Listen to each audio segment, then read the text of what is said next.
Good afternoon, Maria Vladimirovna. I have two questions for you. Here is the first question.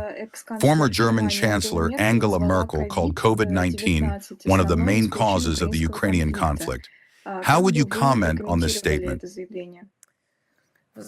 You know, this should again be recorded and thrown into the same piggy bank of questions that have accumulated for her. What is meant?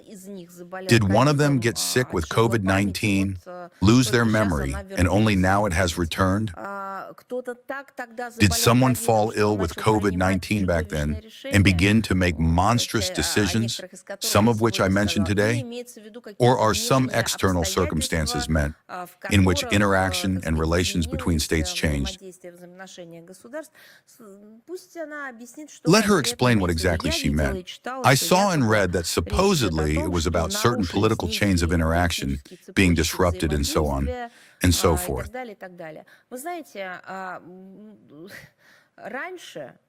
You know, earlier when people could not quickly cross oceans, when there were no means of rapid communication, I don't know, when there was still carrier pigeon post and messengers, when an embassy could travel in one direction for a year, still people managed to come to agreements, knew how to find a common language and prevent disasters. Today there is the internet, video conferencing, all kinds of mail services which, by the way, even if they partially did not function, immediately generated a huge number of additional possibilities for communication with one another. Even the UN General Assembly at that time interacted online and held working meetings via video conferencing.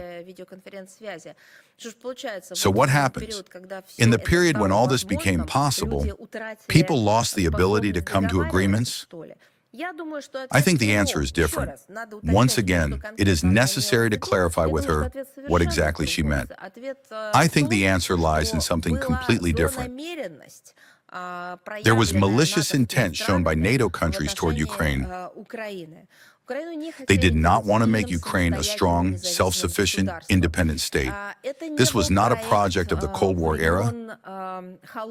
This was a project of the era of ideologues of an already hot war.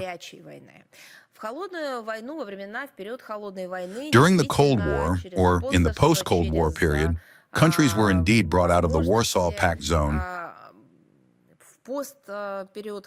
through sponsorship and economic opportunities.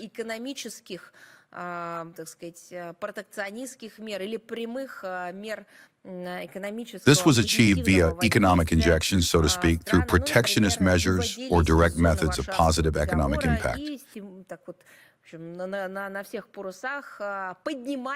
And so in general, they were elevated to the level of the countries in the European Economic Community, which later became the European Union. They were precisely raised to that level. Now, and especially with regard to Ukraine, the concept is completely different. It was covered with words about Ukraine's prospects as a democratic, independent state with fantastic potential. And under these talks, it was intended to tear Ukraine apart, to create from it a hotspot of tension, an instrument to fight Russia, a bridgehead, a platform, a pillbox, whatever you like. Call it what you will, any comparison, I think, will be appropriate in this sense. But that was the concept, the reason for what later happened. Originally, they sought not so much to show how, by means of Western funds, injections, ideology, one could create a flourishing state, but immediately conducted affairs so as to destroy the state of Ukraine, to destroy society, the Ukrainians. I think that this was precisely the engine. Everything else was camouflage. Merkel admits that the Minsk Agreements were simply a postponement for the salvation, or to save, the Kiev regime.